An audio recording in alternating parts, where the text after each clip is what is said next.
Welcome back, everyone. Today, we're diving into a major political showdown unfolding in Washington.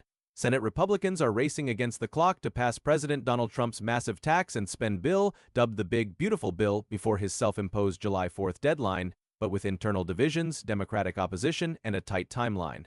This legislative push is anything but smooth. Let's break it down. What's in the bill? Tax cuts, spending, and more.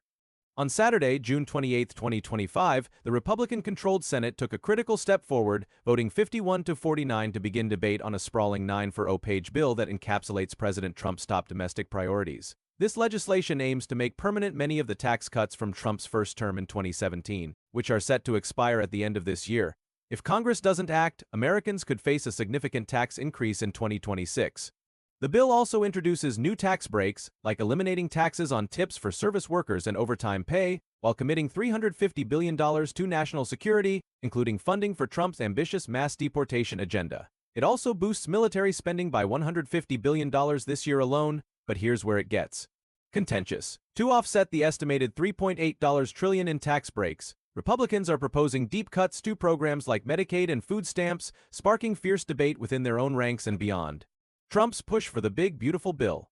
President Trump has been vocal about his desire to see this bill on his desk by July 4th, calling it the ultimate codification of his agenda. On Saturday, while the Senate vote was stalling, Trump was at his Virginia golf course with several Republican senators, including Rand Paul, one of the bill's notable opponents. Despite his push, Trump has hinted that the deadline isn't set in stone, saying it's important but not the end-all. The Senate vote to open debate wasn't a slam dunk. Three Republican senators, Tom Tillis of North Carolina, Rand Paul of Kentucky, and initially Ron Johnson of Wisconsin, joined Democrats in opposing the procedural motion. Vice President J.D. Vance even made a last-minute appearance on Capitol Hill to secure votes, helping persuade Alaska's Senator Lisa Murkowski to support advancing the bill. Senate Majority Leader John Thune, who's been steering this effort, emphasized the urgency, stating, "It's time to get this legislation across the finish line." Tax cuts extends 2017 cuts, no taxes on tips or overtime. Spending $350 billion for national security, $150 billion for military. Cuts, Medicaid, food stamps. SALT deduction, raises cap to $40,000. Now let's talk about why this bill is so divisive. One major sticking point is the proposed cuts to Medicaid and food assistance programs.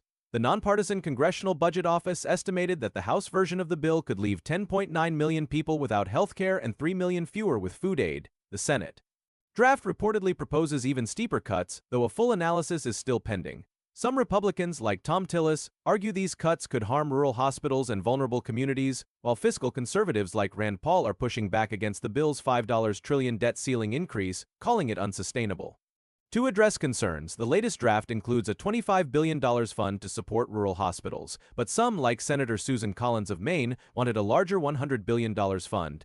Another tweak raises the state and local tax deduction cap, or SALT, from $10,000 to $40,000 for 5 years, a move aimed at winning over lawmakers from high-tax states like New York. There's even a provision increasing deductions for whale hunting expenses to $50,000, a nod to Alaska's senators. Democrats push back.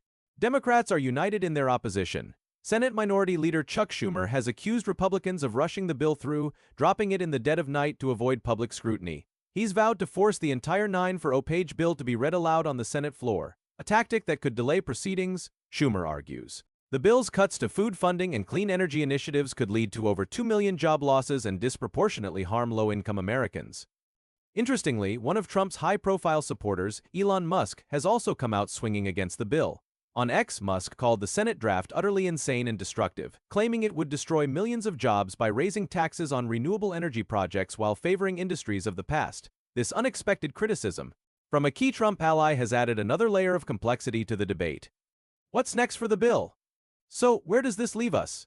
The Senate is now in for a marathon session, potentially lasting days, with all-night debates and countless amendments, many from Democrats aiming to challenge Republicans. The Senate parliamentarians' rulings have already forced Republicans to rewrite parts of the bill, like proposals affecting food stamps and the Consumer Financial Protection Bureau, to comply with the Senate's strict budget rules.